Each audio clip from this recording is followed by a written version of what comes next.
بسم اللہ الرحمن الرحیم الحمد للہ نحمده ونستعینه ونستغفره ونعوذ باللہ من شرور انفسنا ومن سیئات اعمالنا من يهده الله فلا مضل له ومن يضلل فلا هادي له ونشهد ان لا اله الا الله وحده لا شريك له ونشهد ان محمدا عبده ورسوله اما بعد۔ حاضرین کرام، سامعین اعظام، اس نشست کا موضوع ہے دو صحابیات۔ رسول اللہ صلی اللہ علیہ وسلم کی دو صحابی عورتیں، دو صحابی خواتین۔ پہلی خاتون ہیں ام المومنین ام سلمہ رضی اللہ تعالی عنہا، دوسری خاتون ہیں حضرت اسماء بنت ابی بکر رضی اللہ تعالی عنہا۔ دونوں صحابیات اعلیٰ درجے کی ہیں۔ ام سلمہ پہلے تو اپنے بیٹے کی ماں تھیں سلمہ کی، لیکن رسول اللہ صلی اللہ علیہ وسلم کے نکاح میں آنے کے بعد تمام مومنین کی ماں ہیں ام سلمہ۔ اور حضرت اسماء بنت ابی بکر کے لیے مختصر طریقے پر اتنا ہی سمجھیے کہ وہ حضرت ابو بکر رضی اللہ تعالی عنہ کی بیٹی ہیں۔ جب ان کا ذکر آئے گا تو ان کے مناقب کی تفصیل بیان کی جائے گی۔ ام المومنین ام سلمہ رضی اللہ تعالی عنہا اور ان کے شوہر حضرت عبداللہ ابن عبد الاسد دونوں سابقین اسلام میں سے تھے۔ شوہر بھی شروع ہی میں اسلام لے آئے تھے اور حضرت ام سلمہ رضی اللہ تعالی عنہا بھی شروع ہی میں اسلام لے آئی تھی۔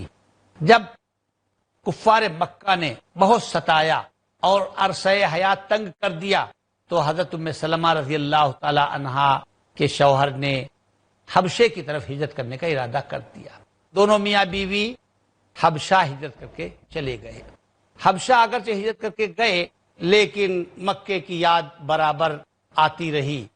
درمیان میں یہ خبر آئی کہ حضرت عمر رضی اللہ تعالیٰ عنہ اور حضرت حمزہ کے ایمان لانے کی وجہ سے مسلمانوں کو قوت حاصل ہو گئی ہے اور مسلمانوں کی تعداد بڑھ رہی ہے اور کفار کا ظلم و ستم ختم ہو رہا ہے یا کم ہو رہا ہے، تو حضرت ام سلمہ رضی اللہ تعالیٰ عنہ اپنے شوہر کے ساتھ پھر مکے میں واپس آ گئیں۔ لیکن مکے میں واپس آنے کے بعد پتہ چلا کہ وہ خبر غلط تھی، لہذا اب مکے سے مدینے کی طرف ہجرت کی۔ تو آپ کے زوج نے دو سواریاں تیار کی تھیں، ایک پر حضرت ام سلمہ اور ان کے بیٹے کو بٹھایا اور دوسرے پر خود حضرت عبداللہ جو حضرت سلمہ کے شوہر تھے وہ بیٹھے۔ جب مکے سے باہر نکلنے لگے تو ام سلمہ کے گھر کے لوگ یعنی قبیلہ مخزوم بنو مخزوم آئے اور انہوں نے آپ کے شوہر سے کہا کہ تم تو جا سکتے ہو لیکن ہماری بیٹی نہیں جا سکتی، لہذا ہم اپنی بیٹی کو باہر نہیں جانے دیں گے۔ اب میرے شوہر تو چلے گئے لیکن مجھ کو میرے میکے کے لوگوں نے روک لیا۔ جب ہمارے میکے کے لوگ روک کر اور اپنے گھر مجھ کو لے جانے لگے تو ہمارے شوہر کا قبیلہ بنو اسد وہ آیا اور اس نے کہا کہ اگر تم اپنی لڑکی کو لے جا رہے ہو تو ہم اپنے پوتے کو نہیں تمہارے ساتھ لے جانے دیں گے، سلمہ جو بیٹا ہے ہمارے خاندان کا وہ ہمارے ساتھ جائے گا۔ اب اس میں چھینا جھپٹی شروع ہو گئی۔ ام سلمہ کے میکے والے حضرت ام سلمہ کے بیٹے کو اپنے یہاں لے جانا چاہتے تھے اور میرے شوہر کے گھر کے لوگ میرے بیٹے کو اپنے ساتھ لے جانا چاہتے تھے۔ چھینا جھپٹی میں اس کا ہاتھ بھی اکھڑ گیا اور ادھر مجھے بھی روکا گیا۔ شوہر کی جدائی اور بیٹے کی یہ چوٹ اور اس کا یہ درد اور اس کے ہاتھ کا اکھڑنا، یہ دونوں چیزیں میرے لیے انتہائی تکلیف دہ تھی۔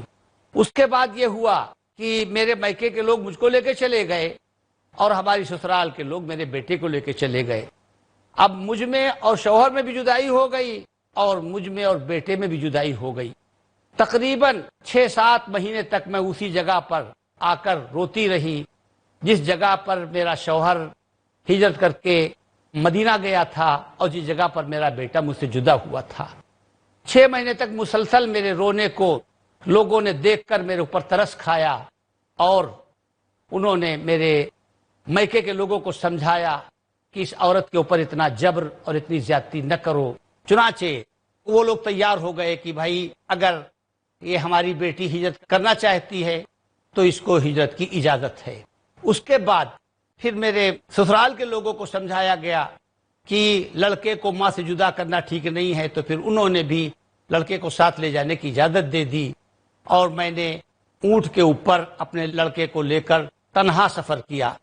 جب تنعیم میں پہنچے جہاں مسجد عائشہ ہے، وہاں پر عثمان ابن طلحہ جو خانہ کعبہ کا چابی بردار تھے، کلید بردار تھے، انہوں نے دیکھا کہ میں اکیلی جا رہی ہوں، تو انہوں نے کہا معزز خاندان کی عورت کو اکیلے ہم نہیں جانے دیں گے۔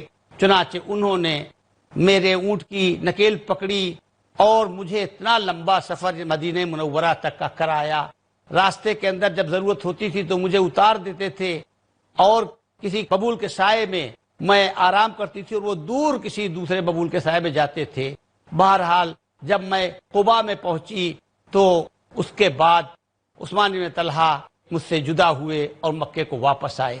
ایسا شریف اور ہمدرد اور انسانیت والا آدمی میں نے نہیں دیکھا۔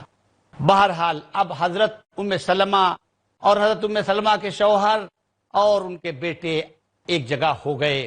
اس کے بعد ان کے شوہر بدر کی لڑائی کے اندر انہوں نے اسلام کے لیے جانبازی دکھائی، پھر احد کی لڑائی کے اندر برابر شریک رہے۔ احد کے اندر ایک زخم لگا حضرت عبداللہ کو، ام سلمہ کے شوہر کو، بظاہر تو وہ اچھا ہو گیا لیکن وہ اندر سے اچھا نہیں تھا، پھوٹ نکلا، اور اسی زخم نے حضرت عبداللہ جو ام سلمہ کے شوہر تھے، ابو سلمہ جن کو کہنا چاہیے، ابو سلمہ کا زخم، اس نے حضرت ابو سلمہ کو بستر پر لٹا دیا۔ چند مہینے تک اس زخم کو لے کر علاج کرتے رہے اور بستر پر پڑے رہے۔ اس کے بعد اللہ کو پیارے ہو گئے۔ رسول اللہ صلی اللہ علیہ وسلم عیادت کے لیے برابر آتے تھے۔ آخری عیادت حضرت نے جب کی تو عیادت کر کے جیسے ہی باہر نکلے تو معلوم ہوا کہ ابو سلمہ کا انتقال ہو گیا ہے۔ بہرحال ابو سلمہ اپنی بیماری کے زمانے میں حضرت ام سلمہ سے کہا کرتے تھے کہ اگر کوئی دعا کرے کہ اے اللہ جو مصیبت تو نے میرے اوپر ڈالی ہے، میں اس مصیبت کا ثواب تجھ سے چاہتی ہوں، اور اے اللہ میں اس پہ صبر کروں گی، اور میں تجھ سے یہ مانگتی ہوں کہ میرے اوپر جو مصیبت آئی ہے اس کا بدل عطا فرما۔ جب ابو سلمہ کا انتقال ہوا تو مجھے یہ دعا یاد آئی، اور میں نے کہا ابو سلمہ نے جو یہ کہا تھا کہ اے اللہ اس مصیبت پر میں صبر کروں گی اور اس مصیبت کا بدل عطا فرما، سب سے بڑی مصیبت تو میرے شوہر کا انتقال ہے، تو میرے شوہر کا بدل کون ہو سکتا ہے، یہ میں سوچا کرتی تھی۔ لیکن اس کے بعد جب میرے شوہر کا انتقال ہوا تو انتقال کے کچھ مدت کے بعد حضرت رسول اللہ صلی اللہ علیہ وسلم نے مجھ کو پیغام نکاح دیا۔ ان سے پہلے حضرت ابو بکر نے پیغام دیا، حضرت عمر نے پیغام دیا، مگر میں نے پیغام کو رد کر دیا۔ لیکن جب رسول اللہ صلی اللہ علیہ وسلم نے پیغام دیا تو میں نے عرض کیا کہ میں تو بوڑھی ہوں، تو مجھ کو آپ اپنے نکاح میں داخل کریں گے، تو میں تو اس عمر میں بھی نہیں ہوں۔ تو حضرت نے فرمایا کہ جو عمر تمہاری ہے وہی عمر میری بھی ہے۔ پھر حضرت ام سلمہ نے کہا کہ میرے اندر غیرت ہے، تو حضرت نبی کریم نے فرمایا میں اللہ سے دعا کروں گا کہ تمہاری غیرت میں اعتدال پیدا ہو جائے۔ پھر انہوں نے کہا کہ میرے اولاد ہے، تو حضرت نے فرمایا جو تمہاری اولاد ہے وہی ہماری اولاد ہے۔ بہرحال حضرت ام سلمہ رضی اللہ تعالی عنہا رسول اللہ صلی اللہ علیہ وسلم کے نکاح میں آئیں۔ یہ حضرت ام سلمہ ہیں کہ جنہوں نے یہ قربانیاں دی ہیں۔ ان قربانیوں کو اگر ہم یاد کریں تو اندازہ ہوگا کہ خواتین اسلام کی اسلام کے لیے کیا قربانیاں ہیں۔ حضرت اسماء بنت ابی بکر، حضرت ابو بکر کی بیٹی حضرت اسماء، ام سلمہ ام المومنین کے بعد حضرت اسماء رضی اللہ تعالی عنہا کا ذکر کیا جا رہا ہے۔ آپ کے باپ ابو بکر ہیں جو خلیفہ ہیں اور سابقین اسلام میں سے ہیں، اور رسول اللہ صلی اللہ علیہ وسلم کے یار غار ہیں۔ آپ کے دادا ابو قحافہ ہیں، وہ بھی مسلمان، یعنی وہ بھی صحابی رسول، اور اللہ تعالیٰ نے ان کو توفیق عطا فرمائی اسلام کی۔ آپ کے بھائی عبد الرحمن بن ابی بکر وہ بھی صحابی رسول، آپ کی بہن حضرت عائشہ ام المومنین اور صحابی رسول، اور آپ کے بیٹے حضرت عبداللہ ابن زبیر وہ بھی صحابی رسول، اور آپ کے شوہر زبیر ابن عوام وہ بھی رسول اللہ کے حواری اور صحابی رسول۔ یہ شرف حضرت اسماء رضی اللہ تعالی عنہا کے علاوہ اور کسی کو حاصل نہیں ہوا۔ حضرت اسماء رضی اللہ تعالی عنہا نے بھی مکہ مکرمہ سے مدینہ منورہ ہجرت کی، 200 میل کا سفر اور حمل کی حالت میں، یہاں تک کہ قبا جب پہنچی تو حضرت عبداللہ ابن زبیر کی ولادت ہوئی۔ اول مولود ولد فی الاسلام فہو عبداللہ ابن زبیر۔ وقفہ آ گیا، حاضرین کرام آپ سے اجازت چاہتے ہیں۔ وآخر دعوانا الحمدللہ رب العالمین۔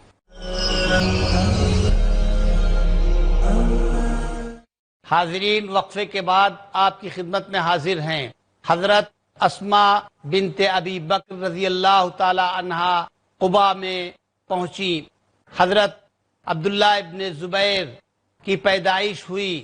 اول مولود ولدہ فی الہجرہ، عبداللہ ابن زبیر ہجرت میں سب سے پہلے جو بچہ پیدا ہوا مہاجرین کے اندر وہ حضرت عبداللہ ابن زبیر تھے۔ بڑی خوشی منائی گئی، کیونکہ اور جو عورتیں ہجرت کر کے آئی تھیں کسی سے کوئی بچے کی پیدائش نہیں ہوئی تو لوگ یہ سمجھتے تھے کہ مدینے میں آ کر عورتیں بانجھ ہو گئی ہیں، تولیدی صلاحیت یہاں کی آب و ہوا سے کمزور ہو گئی۔ تو حضرت اسماء رضی اللہ تعالی عنہا کے یہاں جب بچے کی پیدائش ہوئی تو بہت خوشی ہوئی۔ رسول اللہ صلی اللہ علیہ وسلم نے ان کی تہنیک کی، یعنی کھجور چبا کر ان کے تالو میں لگائی گئی۔ سب سے پہلی چیز جو حضرت عبداللہ ابن زبیر کے پیٹ میں گئی وہ رسول اللہ صلی اللہ علیہ وسلم کا لعاب تھا۔ حضرت اسماء اپنے شوہر کی غریبی میں پوری طرح وفاداری اور صبر و قناعت کے ساتھ رہتی رہیں۔ حضرت زبیر ابن عوام جو آپ کے شوہر تھے اور حواری رسول تھے، وہ ایک غریب آدمی تھے، کچھ نہیں تھا ان کے پاس سوائے گھوڑے کے۔ حضرت اسماء بنت ابی بکر رضی اللہ تعالی عنہا گھوڑے کے لیے چارہ لاتی تھیں اور اس کو پیستی تھیں گٹھلی کھجور کی، اور وہ گھوڑے کے لیے چارے کا کام دیتی تھی۔ ایک دفعہ حضرت اسماء کھجور کی گٹھری لیے ہوئے آ رہی تھی اور رسول اللہ صلی اللہ علیہ وسلم راستے میں ملے تو آپ نے فرمایا کہ اسماء اس اونٹنی کے اوپر بیٹھ جاؤ، مگر حضرت اسماء شرم کی وجہ سے نہیں بیٹھی۔ پھر حضرت زبیر ابن عوام سے ذکر کیا کہ مجھے آپ کی غیرت کا خیال آیا، تو حضرت زبیر نے فرمایا رسول اللہ صلی اللہ علیہ وسلم کے بارے میں غیرت کس کو ہو سکتی تھی، تمہیں بیٹھ جانا چاہیے تھا، تمہارا گٹھری لے کر کے پیدل چلنا اس پہ زیادہ مجھے غیرت آ رہی تھی۔ بہرحال حضرت اسماء نے بڑے صبر سے اور بڑی قناعت سے اپنے شوہر کی رفاقت کا حق ادا کیا۔ اس کے بعد اللہ تعالیٰ نے حضرت زبیر ابن عوام کے اوپر اپنی نعمت اور اپنے انعام کا دروازہ ایسا کھولا کہ شاید مہاجرین میں آپ کے برابر کوئی دولت مند نہیں تھا۔ یہ سب فضائل حضرت اسماء بنت ابی بکر رضی اللہ تعالی عنہ کے تو تھے ہی، لیکن سب سے بڑا کمال اور حضرت اسماء کا مرتبہ اس وقت ظاہر ہوا جب حضرت عبداللہ ابن زبیر کے اوپر حجاج ابن یوسف نے مکہ مکرمہ میں چڑھائی کی۔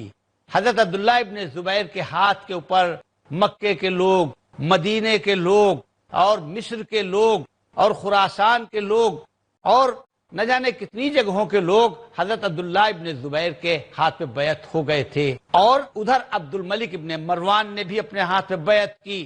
عبد الملک ابن مروان نے حجاج کی قیادت میں ایک لشکر جرار مکے میں بھیجا حضرت عبداللہ ابن زبیر کے اوپر حملہ کرنے کے لیے۔ حجاج ابن یوسف کی چال بازیوں کی وجہ سے اور اس کی سازشوں کی وجہ سے حضرت عبداللہ ابن زبیر کے جو ساتھی تھے وہ حجاج ابن یوسف کے ساتھ ہو گئے اور حضرت عبداللہ ابن زبیر کا ساتھ چھوڑنے لگے۔ بہت تھوڑی تعداد آپ کے ساتھ رہ گئی، برابر پتھر منجنیقوں سے خانہ کعبہ کے پاس گر رہے تھے۔ حضرت عبداللہ ابن زبیر نے حرم شریف میں پناہ لے لی، لیکن حضرت عبداللہ ابن زبیر کا ایک ایک کر کے لوگ ساتھ چھوڑتے گئے۔ حضرت عبداللہ ابن زبیر آخری وقت میں جب فیصلہ کن مسئلہ آ گیا تھا کہ یا تو لڑ کر شہید ہو جائیں اور یا عبد الملک ابن مروان کی بیعت قبول کر لیں۔ تو جب یہ پیشکش کی گئی کہ اگر آپ صلح کر لیں تو جتنا آپ چاہیں وہ آپ کو دے دیا جائے، اور آپ عبد الملک ابن مروان کے ہاتھ پہ بیعت کر لیجئے، اس کی بیعت کو قبول کر لیجئے، اور آپ کو جتنے آسائش کا سامان ہے وہ سب آپ کو فراہم کیا جائے گا۔ تو حضرت عبداللہ ابن زبیر اپنی والدہ کے پاس آئے، حضرت اسما کے پاس۔ حضرت اسما بوڑھی ہو چکی تھی، 100 سال کی ان کی عمر ہو چکی تھی، نابینا ہو گئی تھی۔ آ کر عرض کیا السلام علیکم یا اماں، اماں جان السلام علیکم۔ ماں نے جواب دیا، فرمایا بیٹا کیسے آئے؟ کہا ہم آپ سے مشورہ کرنے کے لیے آئے ہیں۔ کہا ایسے وقت میں تم یہاں مشورہ کرنے آئے ہو، اور وہاں منجنیق سے پتھر پھینکے جا رہے ہیں، اور پورا خانہ کعبہ دھمک رہا ہے، اور مسجد حرام ہل رہی ہے، اور پورے مکے کے اندر آوازیں گونج رہی ہیں۔ کہا اماں یہ کہنے کے لیے آیا ہوں کہ مجھے حجاج کے لوگوں نے اور عبد الملک ابن مروان کے لوگوں نے پیشکش کی ہے کہ صلح کر لو۔ ایک ایک کر کے لوگ میرے ساتھ چھوڑ چکے ہیں، حتیٰ کہ میرے رشتہ دار بھی مجھ سے الگ ہو چکے ہیں۔ اب دو ہی صورتیں ہیں، یا تو لڑ کر میں شہید ہو جاؤں یا صلح کر لوں۔ تو آپ بتائیے کہ آپ کی کیا رائے ہے؟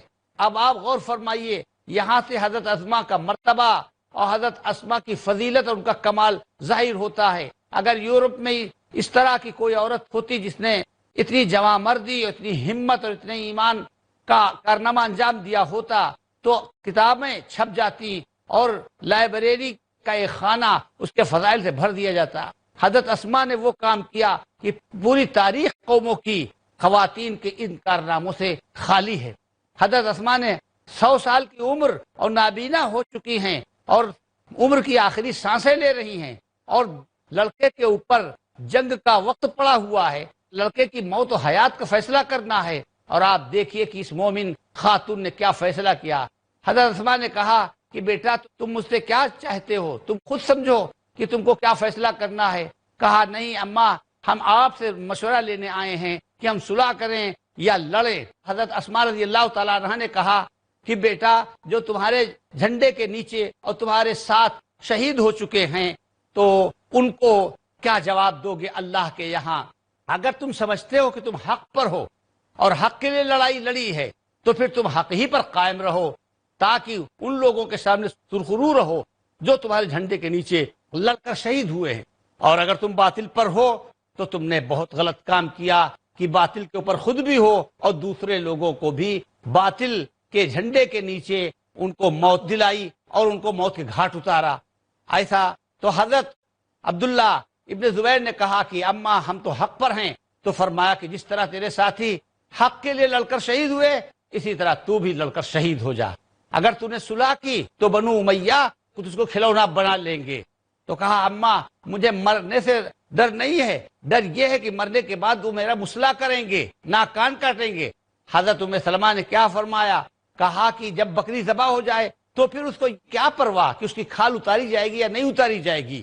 چنانچہ حضرت عبداللہ ابن زبیر نے فرمایا اماں جان میں مرنے سے نہیں ڈرتا، میں آپ سے یہی کلمات سننے کے لیے آیا تھا۔ اللہ آپ کے درجے بلند کرے۔ اللہ تعالیٰ نے آپ کو کتنی صحیح رائے اور کتنا ایمان عطا کیا ہے۔ اس کے بعد حضرت اسما نے کہا کہ میرے بیٹے میری گود میں بیٹھ جاؤ تاکہ میں تم کو سونگھ لوں اور میں تمہارے سر کے اوپر ہاتھ پھیر لوں، کیونکہ یہ آخری وقت ہے، اب اس کے بعد اللہ تعالیٰ محشر میں ملاقات کرائے گا۔ چنانچہ حضرت عبداللہ ابن زبیر حضرت اسما کی گود میں بیٹھ گئے اور حضرت اسما نے ان کے سر پہ ہاتھ پھیرا اور ناک سے ان کے چہرے کو سونگھا اور کمر پہ ہاتھ پھیرا، پیٹ پہ ہاتھ پھیرا تو دیکھا کہ زرہ پہنے ہوئے۔ فرمایا بیٹا یہ کیا تم نے پہن رکھا ہے؟ کہا یہ لوہے کی زرہ ہے۔ کہا ارے یہ تم شہادت کی تمنا کر رہے ہو اور تم نے یہ زرہ پہن رکھی ہے؟ زرہ پہنو گے تو اچھلنا کودنا اور جست لگانا حرکت کرنا مشکل ہو جائے گا لوہے کا کرتا پہن کر، لہذا اس کو اتار دو، اس کے بدلے میں پائجامہ ڈبل پہن لو، کیونکہ مرنے کے وقت یا کاری زخم لگنے کے وقت آدمی بے سدھ ہوتا ہے اور بے حواس ہوتا ہے تو سطر کے کھلنے کا خطرہ رہتا ہے۔ چنانچہ حضرت عبداللہ ابن زبیر نے زرہ اتار دی اور ڈبل پیجامہ پہنا اور اس کے بعد والدہ سے رخصت ہوئے۔ جب جانے لگے تو کہنے لگے اماں دعا کرنا۔ کہا بیٹا اس سے بہتر کیا چیز ہے کہ تم حق کے لیے لڑ رہے ہو۔ اے اللہ میرا بیٹا راتوں کو روتا تھا، تہجد گزار تھا، گرمیوں میں روزہ رکھتا تھا اپنی ماں اور اپنے باپ کا سچا خادم و فرما بردار تھا۔ اے اللہ اس کے رات کے رونے کو قبول فرما، اے اللہ اس کے اپنے ماں باپ کی خدمت کرنے کو قبول فرما، اے اللہ میرے بچے کے اوپر رحم فرما۔ بہرحال حضرت عبداللہ ابن زبیر ماں سے رخصت ہوئے اور جا کر لڑے اور شام کے وقت شہید ہو گئے۔ تو یہ تھی مائیں۔ اس قدر کر دیجئے ماؤں کی الفت کو بلند، اس قدر کر دیجئے ماؤں کی الفت کو بلند، دل کے ٹکڑوں کو شہادت کی دعا دینی پڑے۔ ہے کوئی ایسی عورت جو 100 سال کی ہو چکی ہے اور اپنے بیٹے کے لیے اتنا جواں مردی کا اور اتنا مومنانہ جواب دے اور ذلت کی موت سے عزت کی شہادت کو پسند کرے؟ اس کے 14-15 دن کے بعد حضرت اسماء رضی اللہ تعالی عنہا کا انتقال ہو گیا۔ حضرت عبداللہ ابن زبیر جب اپنی ماں سے رخصت ہو رہے تھے تو کہہ رہے تھے کہ اماں آپ کو میں اطمینان دلاتا ہوں کہ جس بچے کو آپ نے جنا اور جس بچے کو آپ نے دودھ پلایا اس بچے نے کبھی بے حیائی کا کام نہیں کیا، کبھی زنا کا ارتکاب نہیں کیا، کبھی کسی پر ظلم نہیں کیا، نہ مسلمان پر ظلم کیا نہ غیر مسلم پر ظلم کیا۔ اور یہ جو خلافت اور بادشاہت اور حکومت کو میں نے قبول کیا تو لوگوں کو غلام بنانے کے لیے نہیں قبول کیا، نہ اپنی عزت بڑھانے کے لیے اور نہ اپنا نام شہرہ آفاق کرنے کے لیے، صرف اس لیے میں نے اس کو قبول کیا کہ بنو امیہ اللہ کی حرام کی ہوئی چیزوں کو حلال کر رہے تھے، اسلام کی تاریخ کو بدل رہے تھے، اس لیے میں نے اللہ کے دین کی حفاظت کے لیے اور اللہ کی شریعت کو تبدیل کرنے سے بچانے کے لیے میں نے اس چیز کو قبول کیا ہے۔ اے اماں آپ گواہ رہیے اور آپ مطمئن رہیے کہ آپ کا بیٹا حق کے لیے جا رہا ہے۔ تو یہ مائیں تھیں۔ حضرت اسماء رضی اللہ تعالی عنہا جیسا رتبہ کس کو نصیب ہوا ہے کہ ان کے پورا گھر صحابیت سے آباد تھا، دادا بھی صحابی، باپ بھی صحابی، بہن بھی صحابی، بیٹا بھی صحابی، شوہر بھی صحابی اور حواری رسول۔ اللہ تعالی ہماری خواتین کو ان کے نقش قدم پر چلنے کی توفیق عطا فرمائے اور اللہ تعالی ان کے کیے ہوئے کارناموں کو سدا باقی رکھے۔ وآخر دعوانا ان الحمد للہ رب العالمین۔